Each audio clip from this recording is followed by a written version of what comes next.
Happy Friday, everyone. Well, it's Thursday today, but we're pre-recording early. I'm gonna be out at Lake Fort tomorrow.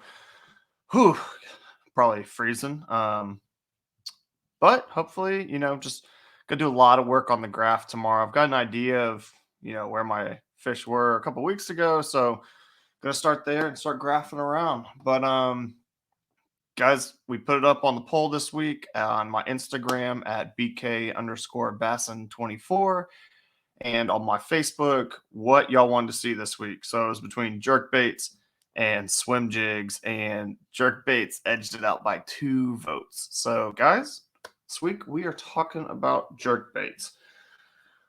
When should you throw a jerk bait? Man, you can throw them year round. They're one of the few baits I can say that about. In the spring, deadly. Fall, deadly. Winter, deadly. In the summer, I don't throw them a lot, but it's just because I think other stuff's more time effective, but you can absolutely catch them on that. So we're going to start with the day in, day out jerk bait. It's always in my box. It's always in my boat. You don't have to question if I've got one on me or not. It's a, oh boy, that light is bright. Let me see. Turn that away. Okay, there we go. It's a Megabass Vision 110. This is my favorite color. It's called Elegant Bone. I have multiple of these. So the thing I love about the Megabass ones is one, like they tune them to a certain, water temperature. It will react differently in hot water than it does in cold water.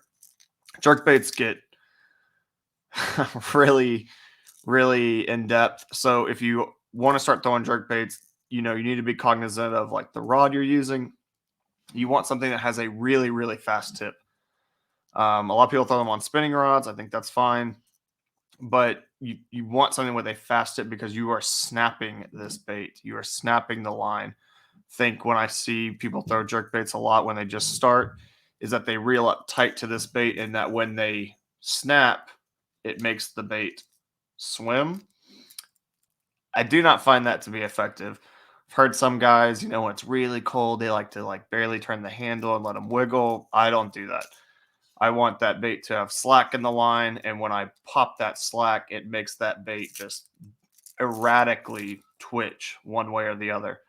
But like your line size will make a difference in terms of depth. This bait right here generally is that like 4 to 6 foot range.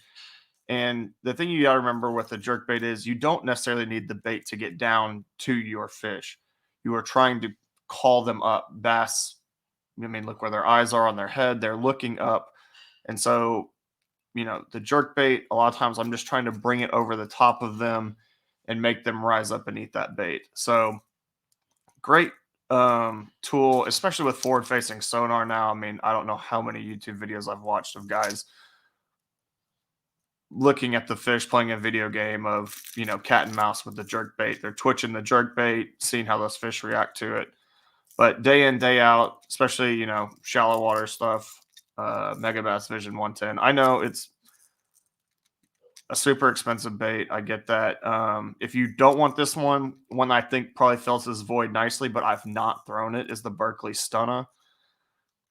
It looks good. I saw a video of Christine Fisher and Dylan Lowry throwing it. They were catching fish on it, so I'm sure it works. I've just not thrown it. So hard for me to recommend that to you guys when I haven't tossed it, but seen other people catching them on it, and I think, if you wanted one that was down in price, that might be one I'd go buy.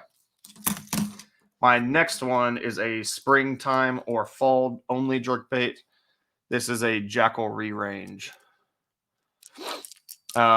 They make this in a couple sizes. This is the big one. It's the one I prefer. So the cool thing with the Re-Range, I don't know if I can get that weight to snap. Sorry. Man, those hooks are sticky. So it has a weight. I'm going to see. Yeah, y'all can see it in there. This weight right here, it's magnetized. So like when you cast it back, yeah, I think y'all could hear it break free. But now it's there in the tail, and then it will slide back up and remagnetize itself. So it makes it sit in the water like this, but when you go to cast it, it redistributes the weight to the tail, and it allows you to throw it super far. So I love that for this bait in the spring and fall when you're covering water. What makes this Jackal re-range very different from like that Vision 110 is this jerkbait has a ton of body roll. When you snap it and it darts erratically, it will like roll on its side almost. Which when the fish are more active in the spring and fall, I like that. So this is my spring fall jerkbait. I actually prefer it to the Vision 110 if the fish are not being finicky. If they're being more finicky, I like the Vision 110. And if they will aggressively feed, especially on a bigger bait, I really like this Jackal re-range. They have another color that's very similar to Elegee Bone.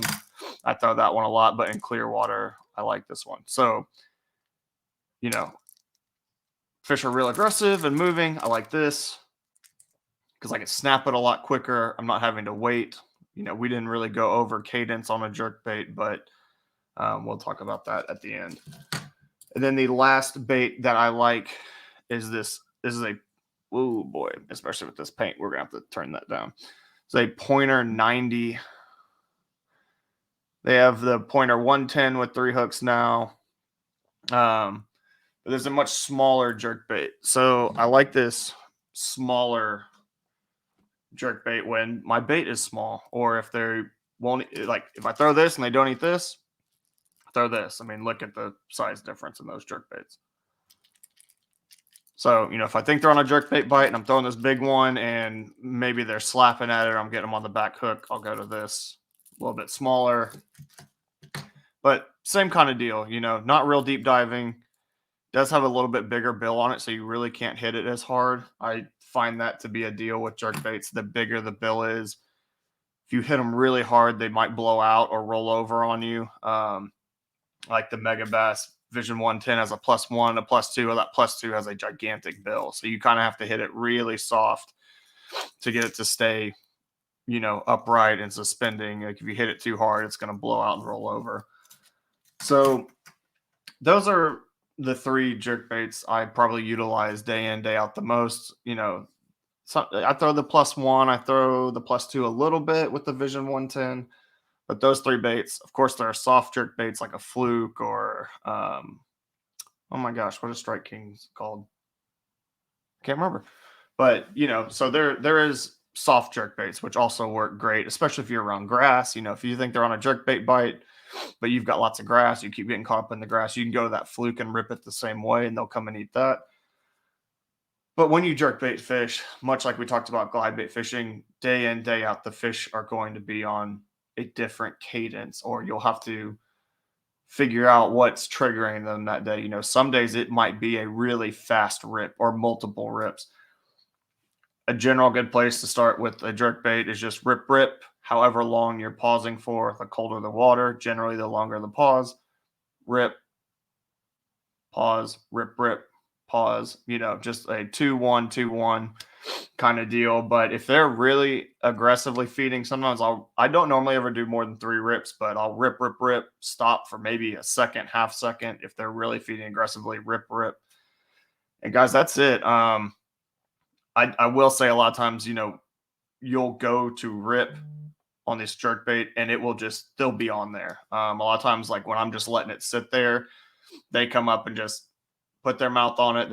They don't freight train it or swim off with it. It's just heavy. So I'll go to rip and I'm like, oh, that's a fish. Or, a lot of times it's like rip, rip. And the second I stop it, you feel that smash. I think a lot of times that bait's sitting there suspending and they come and look at it. And when you jerk it and it just rips away from them, it just breaks their brain. They think like it's getting away from me. I have to eat it.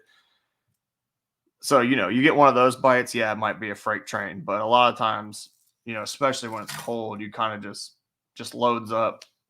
But guys, that's jerk baits, man. Something I like to do. I actually have not been throwing them as much this year just because, man, our fall was kind of strange. It was hot. The grass was really healthy. It really didn't die down till late in the season. And right now we've been so cold that the fish that I've been finding haven't really been, suspending, or have not been like covering water with it. I'm taking them with me to fork.